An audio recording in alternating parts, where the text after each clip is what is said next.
Assalamualaikum warahmatullahi wabarakatuh. Perkenalkan nama saya Novana Darini Itfi dari kelas 3 reguler 1. Di sini saya akan mempresentasikan terkait terapi nebulasi pada COPD di masa lalu, sekarang, dan masa depan.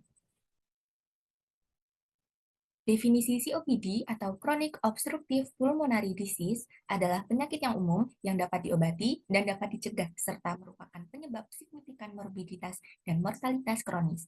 COPD saat ini menempati peringkat keempat sebagai penyebab kematian di Amerika Serikat dan diperkirakan akan menjadi penyebab kematian ketiga di seluruh dunia pada tahun 2030. Adapun faktor risiko COPD, yaitu paparan asap tembakau yang berkelanjutan dan polusi udara. Faktor-faktor ini berkontribusi pada peningkatan beban global COPD yang diproyeksikan akan terus meningkat di masa mendatang. Dampak global, statistik, morbiditas, dan mortalitas. Dampak global dari COPD sangat signifikan dalam hal morbiditas dan mortalitas. COPD merupakan salah satu penyebab utama penyakit kronis yang menyebabkan penurunan kualitas hidup yang signifikan bagi penderitanya. Di Amerika Serikat, COPD menempati peringkat keempat yang telah dijelaskan di awal, yaitu sebagai penyebab kematian dan diproyeksikan akan menjadi penyebab kematian ketiga di seluruh dunia pada tahun 2030, karena lebih dari 16,4 juta orang di ES telah didiagnosis dengan COPD. Nah, sementara diperkirakan masih banyak orang yang belum terdiagnosis. Beban global COPD akan terus meningkat seiring dengan paparan yang berkelanjutan terhadap faktor risiko seperti asap tembakau dan polusi udara.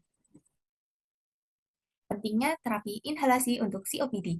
Terapi inhalasi dianggap penting untuk penanganan COPD karena dapat mencapai konsentrasi obat yang tinggi secara lokal di paru-paru, sehingga meningkatkan efikasi pengobatan dan mengurangi efek samping sistemik dibandingkan rute pemberian lainnya seperti oral atau intravena.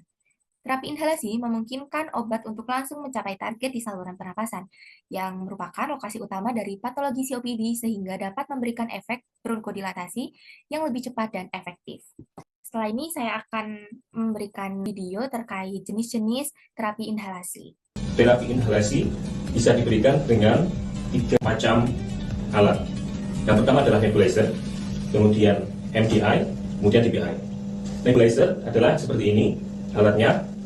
Obat yang diberikan biasanya dalam bentuk cairan yang akan dirubah oleh alat nebulizer ini menjadi bentuk aerosol. Ini nebulizernya seperti ini, kemudian nanti akan dirubah menjadi aerosol.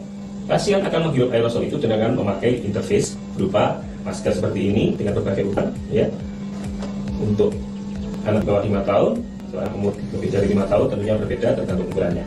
Ada juga interface berupa mouthpiece.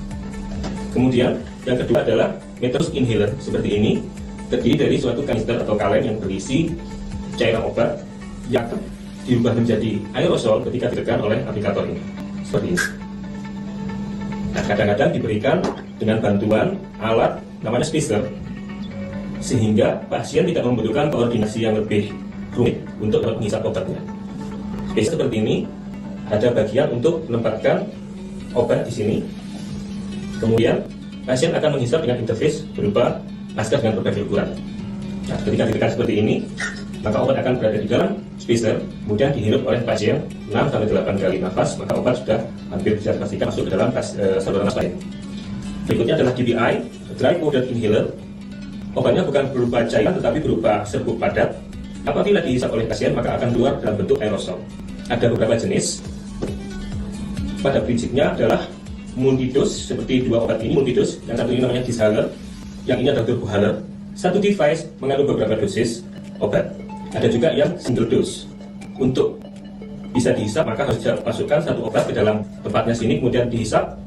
Untuk memberikan obat berikutnya harus dimasukkan lagi, karena single dose.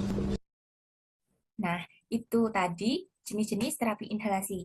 Yang pertama ada nebulizer, metered dose inhaler atau MDI, dan ada dry powder inhaler atau DPI.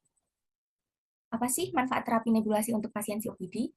Terapi nebulasi dalam penanganan COPD menunjukkan efektivitas yang signifikan dalam meningkatkan fungsi paru-paru, terutama melalui peningkatan volume ekspirasi paksa dalam 1 detik atau FEV1. Nebulizer memberikan kemudahan penggunaan bagi pasien dengan kapasitas inspirasi yang rendah, karena tidak memerlukan aliran inspirasi tinggi atau koordinasi yang rumit antara tangan dan pernapasan. Studi-studi yang disebutkan menunjukkan bahwa penggunaan terapi nebulasi dapat mengurangi kebutuhan akan obat penyelamat pada pasien COPD, yang dapat memberikan manfaat dalam mengelola gejala secara lebih efisien. Namun, ada pun tantangan dalam penggunaan nebulizer. Tantangan dalam penggunaan nebulizer meliputi keterbatasan seperti biaya yang lebih tinggi, kurangnya portabilitas, dan waktu administrasi yang lebih lama dibandingkan dengan inhaler genggam. Namun, perkembangan teknologi nebulizer baru telah menawarkan solusi untuk tantangan ini. Nebulizer modern, seperti nebulizer dengan mesh bergetar, dan nebulizer yang diaktifkan oleh napas, dirancang untuk meningkatkan efisiensi pengiriman obat, mengurangi pemborosan, serta menjadi lebih cepat dan lebih mudah digunakan sehingga memberikan alternatif yang lebih baik bagi pasien dengan COPD. Penelitian terbaru dalam terapi nebulasi. Terapi kombinasi lama atau LABA yang menggabungkan bronkodilator kerja panjang menunjukkan manfaat yang signifikan dalam meningkatkan fungsi paru-paru pada pasien dengan COPD yang parah. Selain itu, penggunaan antibiotik nebulasi diteliti untuk mengatasi infeksi bronkial kronis yang terkait dengan eksaserbasi COPD, meskipun penelitian dalam bidang ini masih terbatas. Terakhir, perkembangan terbaru melibatkan penghambat dual PD3 atau 4, yaitu RPL554 yang sedang dikembangkan dalam bentuk nebulasi untuk mengurangi peradangan dan meningkatkan efek bronkodilasi, memberikan harapan baru dalam pengobatan COPD yang lebih efektif. Dari materi yang sudah saya paparkan tadi, dapat disimpulkan bahwa terapi nebulasi dapat menawarkan alternatif yang menjanjikan untuk perangkat inhalasi genggam dalam penanganan COPD, terutama bagi pasien dengan keterbatasan kognitif, neuromuskular, atau ventilatorik yang sulit menggunakan inhaler biasa. Dengan adanya perkembangan teknologi nebulizer yang lebih canggih dan efisien, seperti nebulizer dengan mesh bergetar dan terapi kombinasi obat, nebulasi dapat meningkatkan efikasi pengobatan dan kenyamanan bagi pasien. Mengingat COPD adalah penyebab utama morbiditas dan mortalitas yang diperkirakan meningkat, peran nebulizer dalam manajemen penyakit ini kemungkinan akan semakin penting di masa depan. Ini merupakan referensi yang saya pakai untuk membuat materi presentasi pada kali ini. Sekian dari saya, kurang lebihnya saya mohon maaf. Terima kasih. Wassalamualaikum warahmatullahi wabarakatuh.